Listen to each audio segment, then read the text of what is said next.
The world of Murim is a dangerous place. It is a world of martial arts, honor, and betrayal. In this world, power is everything. The strong rule and the weak perish. Many sects fight for dominance. They clash in bloody battles for territory and ancient secrets. Among the countless warriors, only a few become legends. Their names are whispered with respect and fear. They are the masters of their craft, the peak of martial prowess. Their stories are told for generations, inspiring young fighters and warning old enemies. It is a world where a single sword can change the fate of empires, and a single technique can make a man immortal in memory. One such legend was Gong Yuan of the Twilight Sky sect. He was known as the Shadowless Sword. His skill with the blade was said to be a gift from the heavens themselves. He was not just a fighter, he was an artist.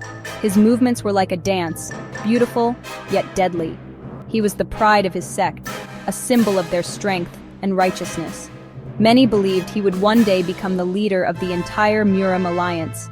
His reputation was built on countless victories against powerful foes. He defended the weak and upheld the honor of his sect with unwavering loyalty. His presence alone was enough to make his enemies tremble in their boots. Yuan's fame came from a rare and mysterious technique. It was called the 8 steps without a shadow. When he used this skill, he moved faster than the eye could see. It was said that he could take 8 distinct steps before his own shadow could even begin to form on the ground.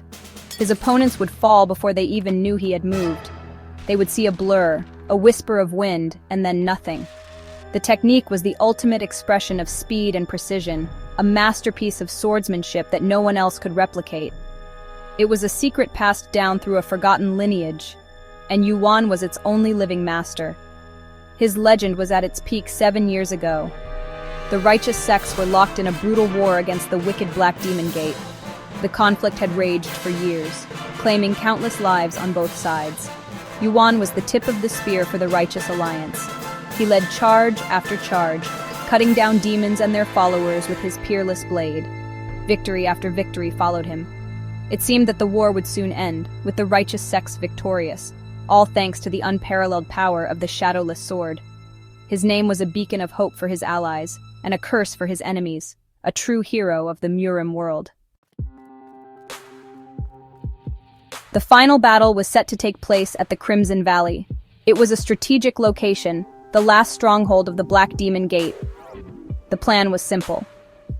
Gong Yuan would lead the vanguard, using his 8 steps without a shadow to break through the enemy's front lines. He would create an opening for the main forces to follow.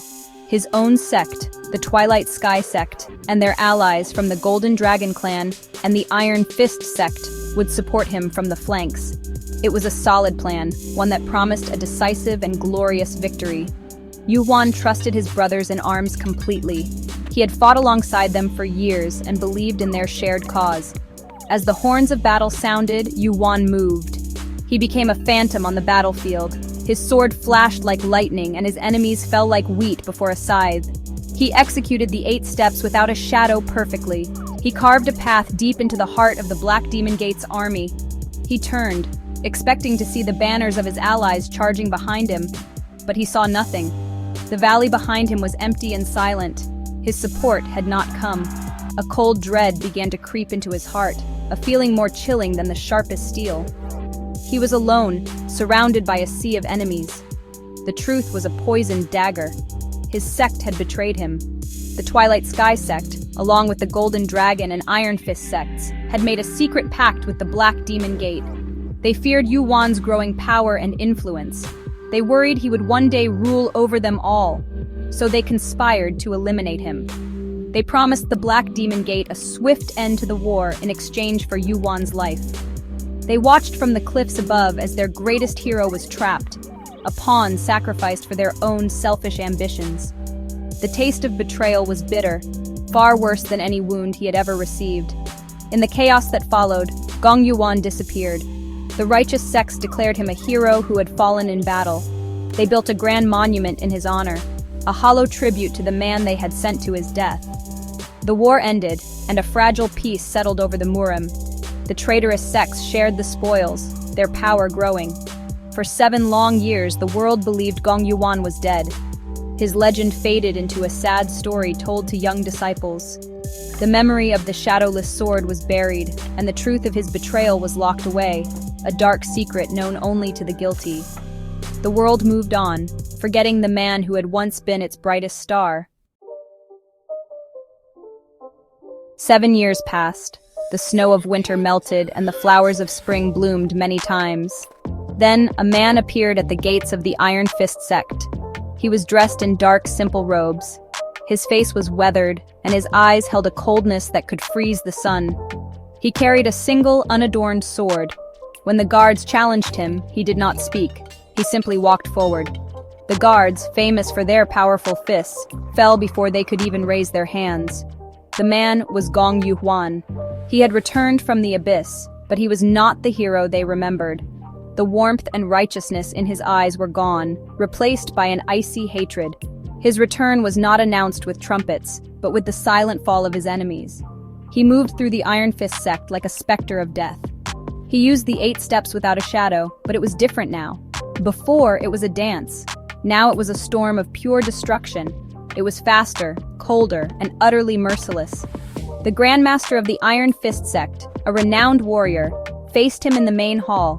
He was a mountain of a man, but he was cut down in a single, silent instant. Yuan did not say a word. He just turned and walked away, leaving a fallen sect and a legend reborn in blood and vengeance. News of the Iron Fist sect's destruction spread like wildfire. Whispers turned into terrified shouts. Could it be him? Could Gong Yuan be alive? The description matched. The dark clothes, the cold eyes, and the impossible speed. The Murim world was shaken to its core. The hero they had mourned was back, but he was no longer a hero. He was a vengeful spirit, an executioner delivering a delayed sentence. His quest was clear. He was hunting the ones who had betrayed him. The Golden Dragon clan was next. Their entire leadership was found dead one morning, their throats slit by a single, impossibly clean sword stroke. Gong Yuhuan was no longer the man who fought for honor. He was a man driven by a singular purpose: revenge. The 7 years of his absence were a mystery. No one knew where he had been or how he had survived. Some whispered he had made a deal with demons in the underworld. Others said he had trained in a forgotten land, honing his hatred into a weapon. Whatever the truth, the result was undeniable. He was stronger than ever before. His blade now carried the weight of 7 years of betrayal and suffering. He was no longer the shadowless sword of the Twilight Sky sect. He was simply a shadow, and he had come to collect his debt. A palpable fear now gripped the Murim. Sect leaders who once boasted of their power now fortified their walls and doubled their guards. The name Gong Yuhuan, once spoken with admiration, was now a curse whispered in the dark. Every unexplained death, every strange gust of wind was attributed to him. Masters who had lived for a century locked themselves in hidden chambers, terrified of a visit from the man without a shadow. The balance of power, so carefully maintained since the war, was shattering. The traitorous sects were being dismantled one by one, their foundations crumbling under the weight of their past sins. There was no negotiation, no mercy, only cold, silent retribution. The Twilight Sky sect, Yuan's own former home, was the last on his list. The sect that had raised him and then cast him aside was now living in a state of constant terror. The sect leader, the very man who had orchestrated the betrayal, had not slept in weeks. He saw Yuan's face in every shadow. He knew his former disciple was coming for him. He gathered all his remaining allies and called upon every master he knew, begging for protection. But many were too afraid to help. Who would dare stand against a man who could kill the Grand Master of the Golden Dragon clan without making a sound? The Twilight Sky sect was isolated, left to face the monster they had created. The great masters of the Murim world began to ask a desperate question: who could possibly stop him? Gong Yuan was already a legend 7 years ago. Now he seemed to have transcended the limits of human ability. His speed was supernatural, his sword skills flawless, and his heart was immune to reason or pity. He was not a man you could fight or negotiate with. He was a force of nature, a hurricane of revenge sweeping through the land. The righteous sects that had remained neutral were now in a difficult position. Should they intervene to stop the bloodshed? Or should they let the traitors receive their just punishment, even if it meant plunging the Murim into chaos? The world holds its breath. Gong Yuan continues his silent march, a ghost from the past delivering a final judgment. His blade is cold, His purpose is absolute, and his steps leave no shadow. The once bright hero has become the ultimate threat, a figure of pure, unstoppable vengeance. The story of Gong Yuhuan is no longer one of heroism, but a cautionary tale about the poison of betrayal. As he walks toward the gates of the Twilight Sky sect, the entire Murim is left to wonder. Is there anyone left in this world with the power, the skill, or the courage to stop the man without a shadow? Or will his revenge be the final chapter written in this age of warriors?